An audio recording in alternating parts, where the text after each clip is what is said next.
Tiempo para ir al análisis máxima tensión geopolítica. José María Viñals, director del Máster en Relaciones Internacionales del IEB. Muy buenos días. Hola, muy buenos días, Eva. Bueno, ahora sí que se sentencia el rumbo, cambio absoluto con lo que fue el apoyo indiscutible de Biden y después de saltar por los aires todo lo que pasó en el despacho Oval el viernes. Bueno, en efecto, está dentro de lo previsible y desde luego tras las declaraciones de Zelensky de que está dispuesto a volver a Estados Unidos siempre y cuando se reanuden las conversaciones y estas sean serias, yo creo que ha sido un poco la guinda para que el presidente Trump tome esta decisión que supone un antes y un después en el conflicto, donde supone un antes y un después en la relación de Estados Unidos con Ucrania y supone también un antes y un después en el alineamiento férreo de Stand by Ukraine que ha habido hasta ahora entre Estados Unidos y la Unión Europea. Ahora la Unión Europea tiene que tomar conciencia de que va a estar sola con Ucrania y de que se va a tener que apretar el cinturón y sacar fondos para que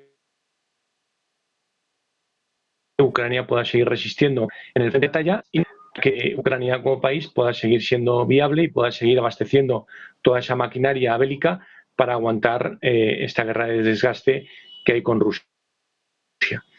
Y ha habido alguna declaración por el presidente Macron de última hora donde propone una tregua de un mes, entiendo yo, que para que ambas partes reconsideren las posiciones, pero también para que la Unión Europea ponga sobre la mesa una hoja de ruta.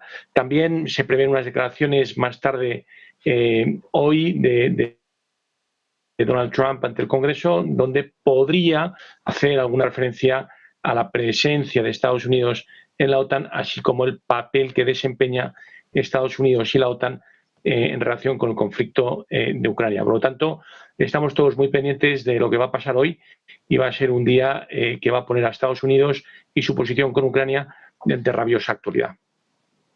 Precisamente, José María, es que se va un poquito irregular la conexión de lo que estaba señalando, dos cuestiones. Iba a hablar de la era del rearme en Europa, pero antes, ¿no? La cita con Trump, la cita sobre todo de lo que pueda decir con respecto a Estados Unidos en la OTAN, cuando además lo único que se ha repetido por parte de los aliados europeos es ese aliado crucial, es el alimentador fundamental de la OTAN. ¿Puede haber OTAN sin Estados Unidos? ¿Qué podría pasar? Bueno, una OTAN sin Estados Unidos habría que denominarla de otra forma, ¿no? Porque la esencia de la OTAN sería muy distinta y Estados Unidos es el gran valedor desde el punto de vista logístico, desde el punto de vista armamentístico, desde el punto de vista de recursos que ahora mismo tiene la OTAN. La cuestión y la participación de la OTAN de Estados Unidos en la OTAN no es una cuestión que decida el presidente de Estados Unidos, es una cuestión que en todo caso debería decidir el Congreso de los Estados Unidos.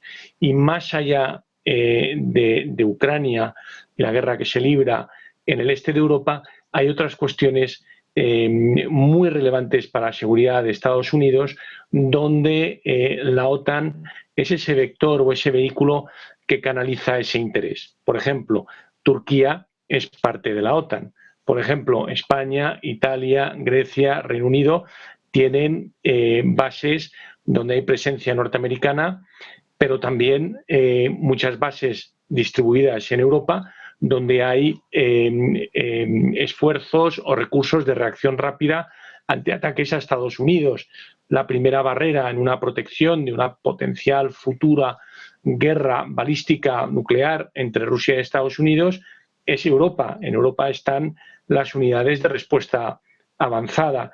Entonces, son muchas cosas, hay un enjambre de intereses mucho más amplio que yo creo que va a hacer muy difícil de que Estados Unidos, por esta disconformidad, desalineamiento que hay entre sus socios de la OTAN y Estados Unidos, haga que Estados Unidos salga de la OTAN. Sí que es verdad que en la cuestión concreta de Ucrania es posible que Estados Unidos decida no aportar ningún recurso o que los recursos norteamericanos no vayan encaminados a la defensa de Ucrania o asistir al gobierno de Zelensky, pero ahí el resto de miembros de la OTAN, bajo el paraguas de la Unión Europea o bajo el paraguas que se ha venido a denominar Europa Plus, pues socios como Canadá o otros socios como Francia o como Reino Unido, Italia, la propia España, Alemania, decidan hacer esfuerzo común para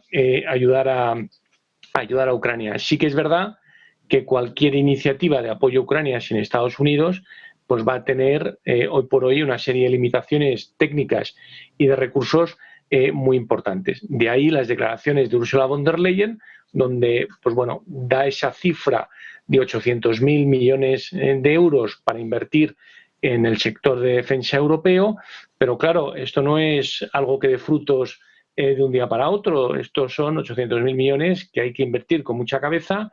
Hay que armonizar los ejércitos europeos, hay que armonizar la tecnología bélica y los esfuerzos bélicos, y todo esto pues lleva un tiempo de maduración muy importante que no sabremos si llegará a tiempo para que se pueda beneficiar el ejército ucraniano. Y por otro lado, el hecho de que Estados Unidos no quiera participar activamente con soporte técnico y con soporte financiero al bando ucraniano en la guerra con Rusia, pero podría ser que la Unión Europea destine gran parte de esos fondos de ayuda para Ucrania para comprar armamento bélico producido en Estados Unidos para que éste sea utilizado en Ucrania. Por lo tanto, ahí no habría una participación directa por parte de Estados Unidos ni un desembolso de ningún tipo por parte de la administración Trump, pero sin embargo no verían con malos ojos que la industria armamentística norteamericana, que es la número 1 del mundo, exportara sus productos a cambio del precio que valen para que estos acaben utilizándose en Ucrania y que el dinero salga de las arcas europeas. Por lo tanto, todavía pueden haber muchas combinaciones. Una cosa es lo que quiera la administración Trump y el camino que tome la administración Trump sobre el posicionamiento de Estados Unidos, que es fundamental a nivel OTAN y a nivel también como país que está hasta ahora ayudando y alineado con Europa y con Ucrania. Y otra cosa distinta es que los europeos puedan ir al mercado americano, gastar dinero y que compren armas que puedan ser utilizadas en Ucrania, mientras en paralelo van armando ese ejército, van armando esa industria armamentística para poder ser independientes a medio largo plazo. Pues José María Viñals del IB, ha sido un verdadero placer. Muchísimas gracias, feliz jornada y felices clases. Muchísimas gracias, feliz jornada y buen negocio. Hacemos una pequeña pausa para publicidad y enseguida volvemos.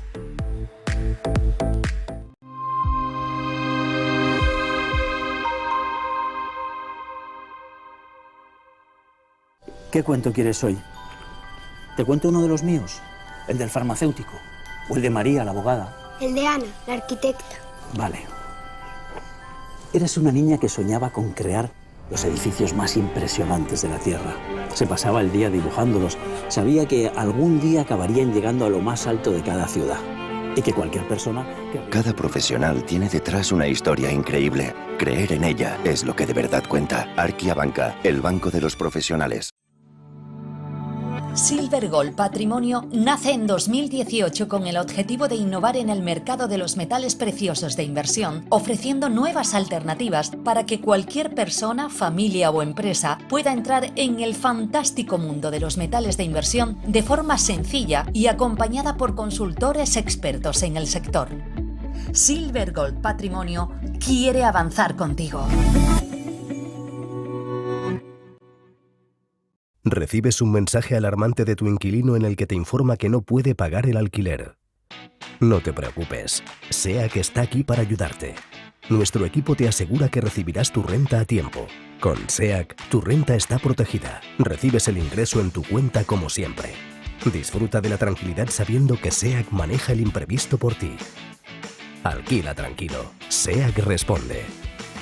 ¿Sabes lo importante de tener la mejor información para la toma de decisiones?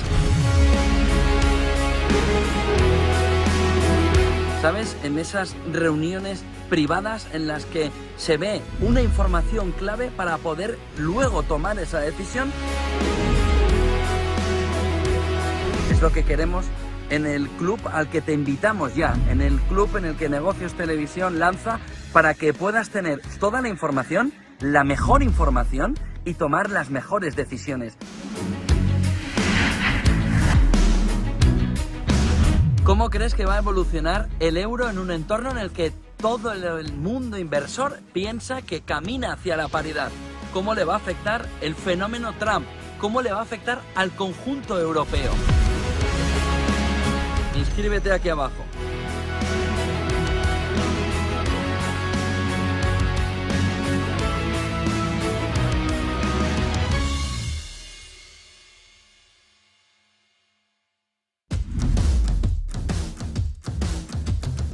¿Puede privatizarse la democracia? Quizá es esa la pregunta que nos tenemos que hacer todos. Un globalismo que afecta a todo lo que sustenta nuestras vidas. Realidad económica tangible, necesaria de analizar.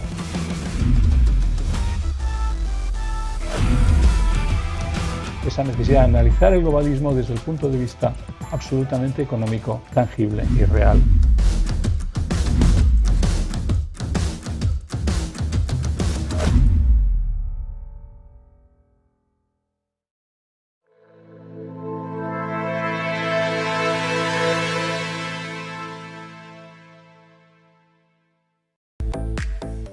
Minutos pasan de la 1 de la tarde. Hoy es día de máxima tensión en geopolítica, en geoeconomía. Última hora que nos trae nuestra redacción, nuestro compañero Sergio Fernández.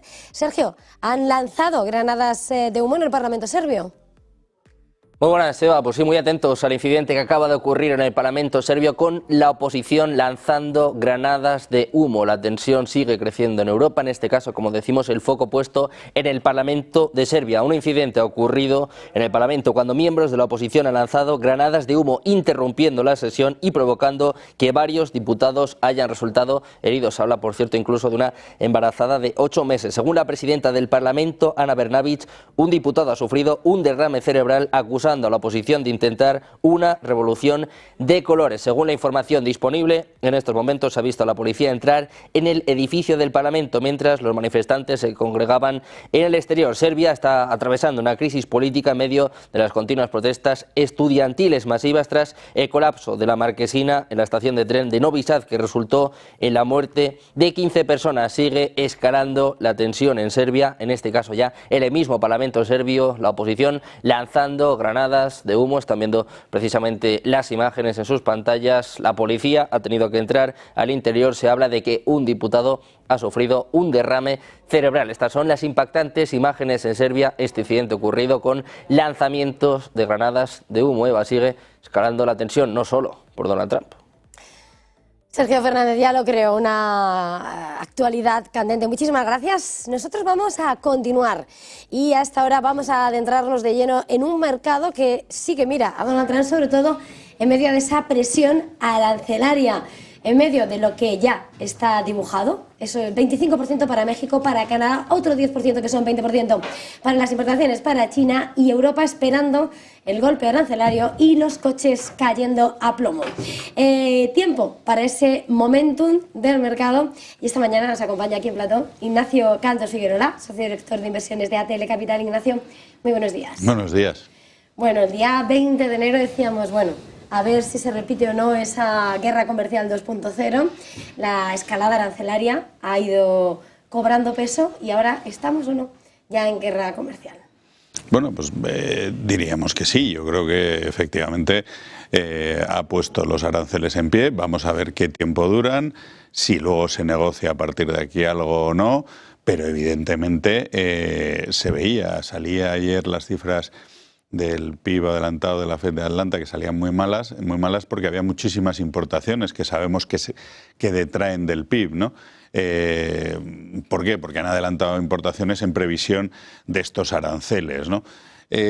Sabemos que en principio de las guerras arancelarias solo hay víctimas, nunca hay vencedores, porque a casi todos le viene mal y al peor al consumidor. Entonces, ¿hasta dónde la va a llevar? pues veremos, ¿no? Vemos que también hay varios focos de tensión, ya no solo la arancelaria, los mercados tampoco están respondiendo bien, los bonos, había gente hablando de que el bono americano podía llegar al 5 y está en el 4,14 y bajando, ¿no? Porque ese menor crecimiento. Entonces, bueno, yo creo que tenemos bastante inestabilidad en general y bueno, pues hay que ir encajando un poco las piezas, ¿no? Porque sin embargo los resultados empresariales han sido muy buenos. Claro, hacemos el balance de las empresas que sobre todo miran hacia atrás y miraban un horizonte que estaba bastante bien dibujado, pero ahora estamos viendo. China responde con contramedidas, claro que no es un 10%, sino es un 20% de aranceles. Europa se está preparando para el golpe arancelario que todavía no ha llegado. China dice, oye, que la relación con la Unión Europea no tiene nada que ver con Estados Unidos.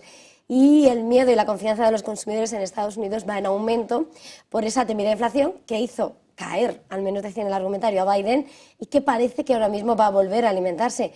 No sé en este punto cómo cambia la visión en torno a lo que puede venir este año, sobre todo a la hora de mirar esa macro, a la hora de mirar la política monetaria, mirar... Bueno, evidentemente, o sea, si se paraliza, si estas tarifas nos llevan, estos aranceles nos llevan a una guerra arancelaria, lo normal es que veamos menos actividad y seguramente una inflación algo más alta. Ahí también está la Fed, donde ya habíamos descartado ver bajadas de tipo, o si acaso una a finales en este año 2025, podría intervenir, pero insisto, hay que ver a qué niveles de inflación llegamos, ¿no? También vamos a ver, claro, es que hay tantas posibilidades, quiero decir, en este tablero se ha abierto tanto. Pues claro, si Trump abandona la OTAN, pues tiene mucho dinero para invertir en Estados Unidos todo lo que invertía en seguridad en Europa, que parece muy difícil y que es una situación muy complicada y todo, por ahora es muy si fuera, ¿no? Pero bueno, vamos a seguirlo. Es verdad que esto, hombre, pues empeora un poco el cuadro, qué duda cabe que la situación en este momento... Estas medidas de Trump, obviamente, hay algunas medidas de las que él plantea que favorecen el crecimiento, pero esas, como pasa siempre con el crecimiento, tardan más en verse y el reflejo en los precios o en la parálisis de la actividad se puede ver antes, ¿no? En medio de lo que es esa guerra arancelaria, estábamos señalando cómo el miedo se ha ido instalando en las últimas horas, sobre todo, ¿no? Y a la hora de mirar a Europa hemos visto como el sector automovilístico, que de hecho venía acompañado de ayudas de reducir, ¿no?, la tensión en cuanto a los objetivos de descarbonización para ayudar al sector, pues le ha llegado como jarro de guerra fría esa confirmación del 25% de aranceles para México y Canadá, porque pese a la negociación se mantiene la misma cifra. El golpe se espera grande, por tanto, para Europa. ¿Qué sectores, más allá de ese automovilístico, donde ya ha puesto el punto de mira, os preocupa? Bueno, yo creo que preocupa evidentemente los sectores exportadores. Todo el tema de materias primas, pues habrá que ver qué se establece, si un Acerinox puede salir beneficiado o sale perjudicado, o Arcelor sale... Entonces yo creo que habrá que ir viendo, porque el tema de los automóviles evidentemente es muy importante, pero es que los automóviles tienen a día de hoy un problema estructural en sí mismo que tienen que decidir, entre comillas, qué quieren ser de mayores. Y por ahora tenían bastantes equívocos. Entonces, si consiguen resolver el tema del futuro, a lo mejor no importan ahora tanto los aranceles, iremos viendo un poco cómo va. El sector financiero en general en Europa no estaba mal, pero si se hunde la actividad, pues a lo mejor empieza a haber problemas. Pero a día de hoy el sector financiero estamos viviendo un cierto re-rating, tanto en seguros como en los propios bancos, volviendo a una situación pues probablemente anterior al 2008, con esos balances más sólidos, con múltiplos por encima de valor en libros en general, porque decirlo así, porque lo merecen, con muy buenos resultados. Pues a lo mejor el sector financiero ahora, que ha sido un sector que hemos considerado value en los últimos años, pues se convierte en un sector defensivo dentro de este entorno, ¿no? Luego habrá que ver también algunos sectores, pues el sector de la salud, que ha estado muy denostado. Sabemos que ahí pues también puede ser otro sector. Trump, por un lado, no creo que ponga aranceles a los medicamentos, porque también los necesita, ¿no? Se fabricarán aquí, se fabricarán ahí. Ellos mismos estaban tratando de fabricar más componentes iniciales en los propios Estados Unidos, ¿no? Para no tener tanta dependencia de China y de Europa en algunos casos, ¿no? Entonces, yo creo que es verdad que el tablero se está moviendo mucho, que al mercado, por decirlo así, le gusta tener certezas y ahora casi todo son incertidumbres y eso pues pesa en las cotizaciones y es un poco, después de este gran inicio de Europa, es lo que estamos viviendo hoy en el mercado. Si hay algo que también vivimos es la certeza, al menos eso parece dibujarse cada día más, de la inversión europea en defensa. Lo hemos visto en las armamentísticas, en un momento en el que también decíamos, bueno, a ver quiénes van a salir más alimentadas, y las armamentísticas de un lado y de otro, pero ese programa de financiación que pone sobre la mesa Bruselas se va a tener que aprobar. También donde se va a levantar el procedimiento de déficit excesivo a causa de defensa. ¿Cómo sitúa en una estrategia ese sector armamentístico aeroespacial? Bueno, es un sector que es, entre comillas, difícilmente invertible. No es un sector muy grande, no ha sido un sector importante, aparte que haya estado muy denostado por todos los temas ESG, el sector de defensa, pero tampoco, si lo miramos, tampoco hay tantas empresas europeas. Si miramos también la procedencia de la mayor parte de nuestras armas, al final son americanas. La industria armamentística está mucho más desarrollada en Estados Unidos que en Europa. Otra cosa es que a partir de aquí tengamos un desarrollo importante y que las pocas empresas que están en Europa estén siendo muy beneficiadas por las inversiones. Así hemos visto lo que ha subido Leonardo este año, Rheinmetall, Hensoldt el otro día, pero en general. Entonces, bueno, las 8 o 10 empresas que cotizan en bolsa pues han tenido rentabilidades o están teniendo rentabilidades del 40% y en un día complicado como hoy pues siguen subiendo gracias a esos anuncios de los 800.000 millones que se va a invertir en la defensa, ¿no? Una vez más, pues es bastante incipiente y vamos a ver cómo se canalizan, si los estados deciden, a lo mejor, no sé, vamos, estoy especulando, pues sacar una industria propia, que en el caso español, pues Navantia es una empresa pública, pero puede haber más. Santa Bárbara lo era o lo medio era, aunque se vendió a General Dynamics, ahora se hablaba de volver a comprarlo por parte. Entonces, ¿hasta qué punto esos 800.000 millones son inversión pública? Y luego va a haber más inversión, lógicamente redundará en más inversión privada y a partir de ahí veremos. También debería haber un poco de desarrollo I+D, no vamos a construir solo tanques que se están demostrando bastante inútiles en las guerras de hoy en día y a lo mejor hay que buscar esa nueva guerra y que mucho más tecnológica, ¿no? Y hacer inversiones en eso y tratar de recuperar el tiempo perdido de una Europa que ha estado muy abandonada en ese sentido, porque fiábamos cuando el 70% de la financiación de la OTAN es de Estados Unidos, pues claro, Europa está bastante abandonada. Pues Ignacio Candos Figuerola, socio director de inversiones de ATL Capital, ha sido un verdadero placer. Muchísimas gracias, feliz jornada, feliz negocio. Gracias a vosotros, un abrazo. Nosotros hacemos una pequeña pausa para publicidad y enseguida volvemos.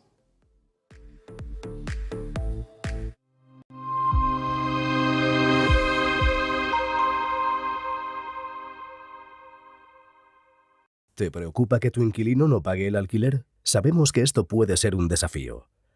Aunque los gastos son fáciles de calcular, el verdadero reto es gestionar la falta de pago por parte del inquilino. SEAC te ofrece una garantía de renta asegurada hasta que recuperes tu vivienda pase el tiempo que pase. Relájate. SEAC se encarga de todo. Alquila tranquilo. SEAC responde.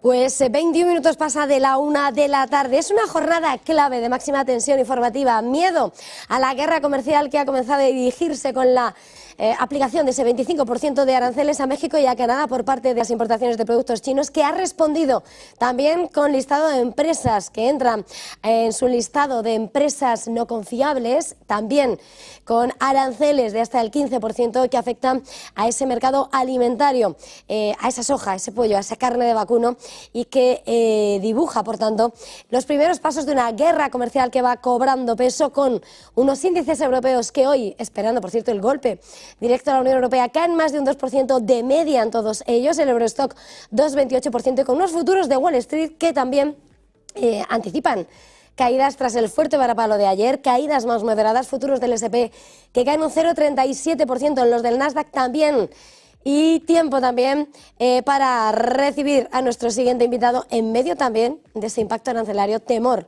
al crecimiento con un petróleo que cae con fuerza esta mañana.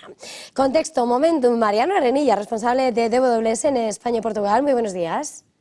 Muy buenos días, Eva. Encantado de hablar contigo. Bueno, escenario ya de esa guerra comercial que se temía cuando Donald Trump iba a llegar a la Casa Blanca y apenas un mes después ya enfrentando a las dos primeras economías del mundo y el resto también. ¿Cómo ves el escenario? ¿Cómo lo veis? Bueno, el escenario ahora se ha incrementado el riesgo, lógicamente. Es cierto que ha tardado el mercado en reaccionar, ¿no? Al principio, bueno, pues ha pasado de la incredulidad a que se van a aplicar a decir, oye, efectivamente los tenemos aquí los aranceles y van a tener un efecto claro, pero fíjate que el mercado responde no a los anuncios, sino a la entrada en vigor real, que es lo que estamos viendo ahora. Lo mismo ocurre con bueno, pues, los desacuerdos que están surgiendo a nivel geopolítico, a nivel global.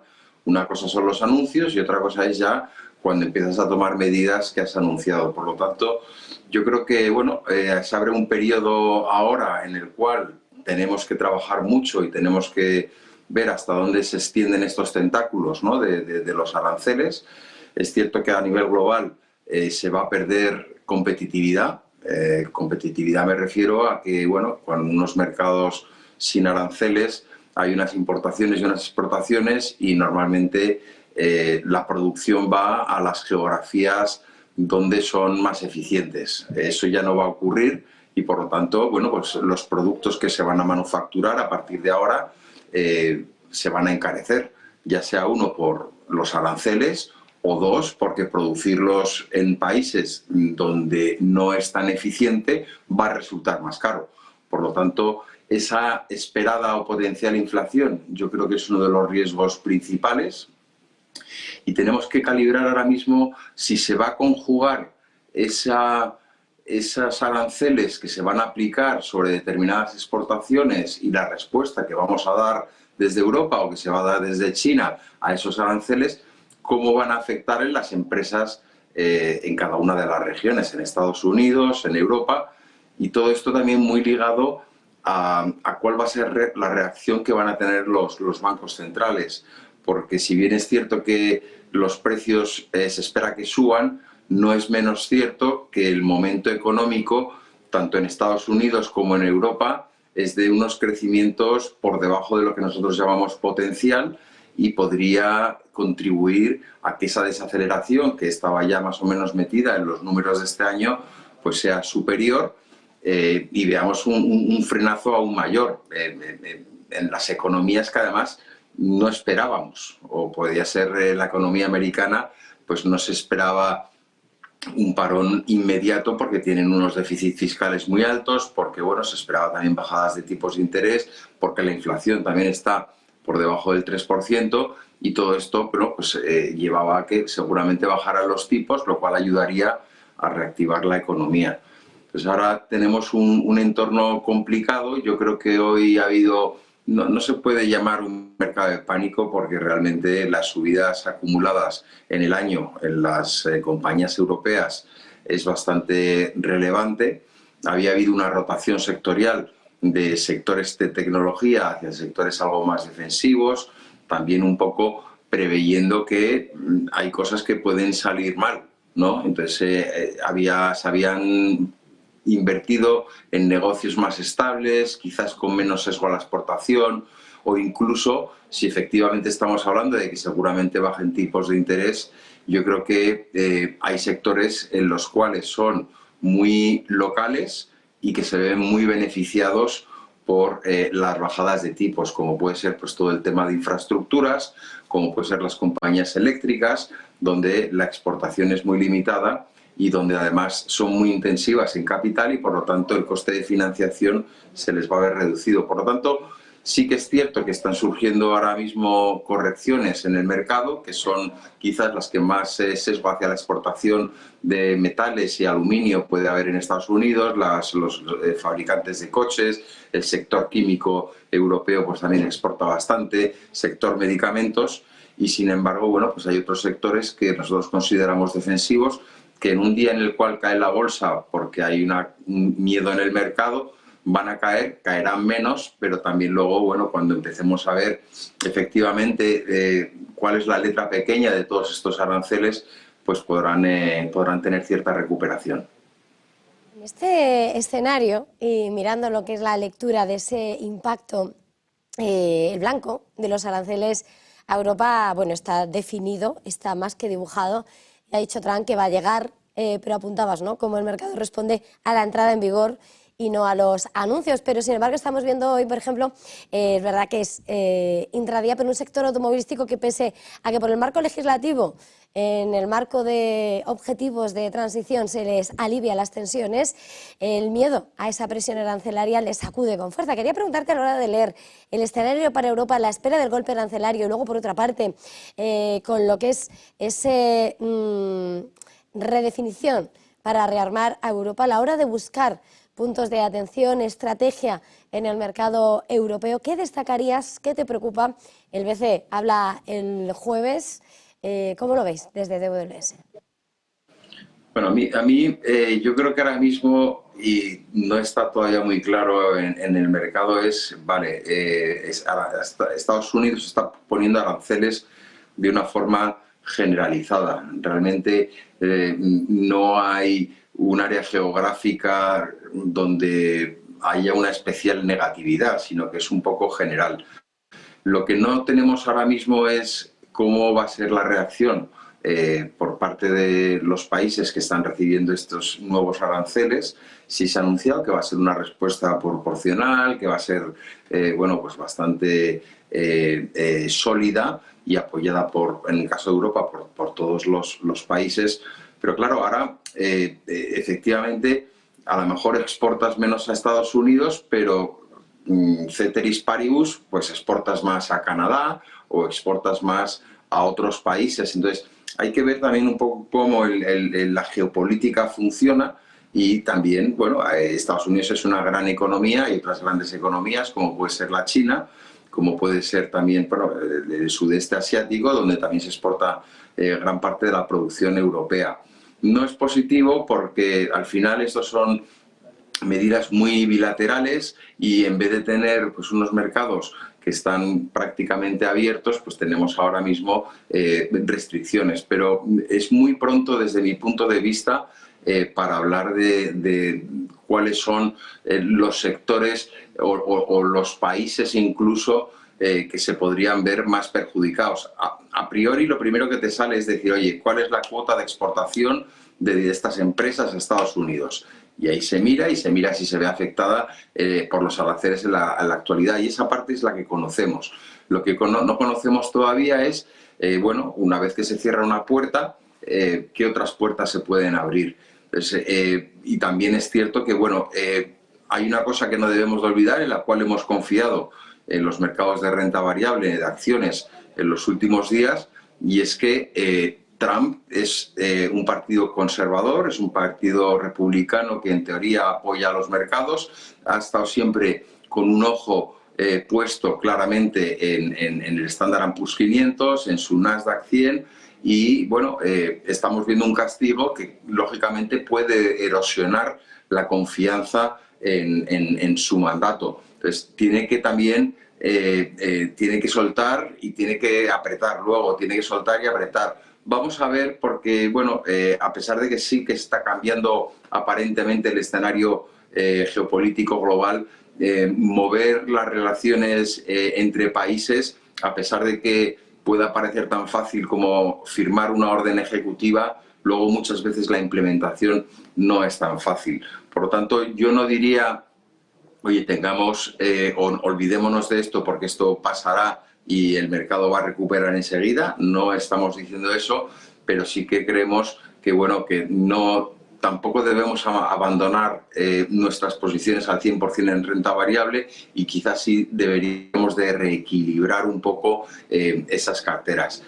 Más allá, ya os digo, de esas reacciones, pues como ha tenido el sector defensa en Europa, que es uno de los grandes beneficiados. Yo creo que también, por ejemplo, el private equity europeo, todo lo que es la inversión en infraestructuras, va a ir muy ligado no solamente al sector público y esos paquetes anunciados por la Unión Europea, sino que también bueno, pues las empresas privadas y el sector privado de inversión tienen mucho que decir en este aspecto.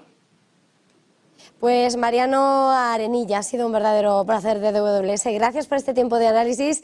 Feliz jornada, feliz negocio. Muchas gracias, el placer es mío.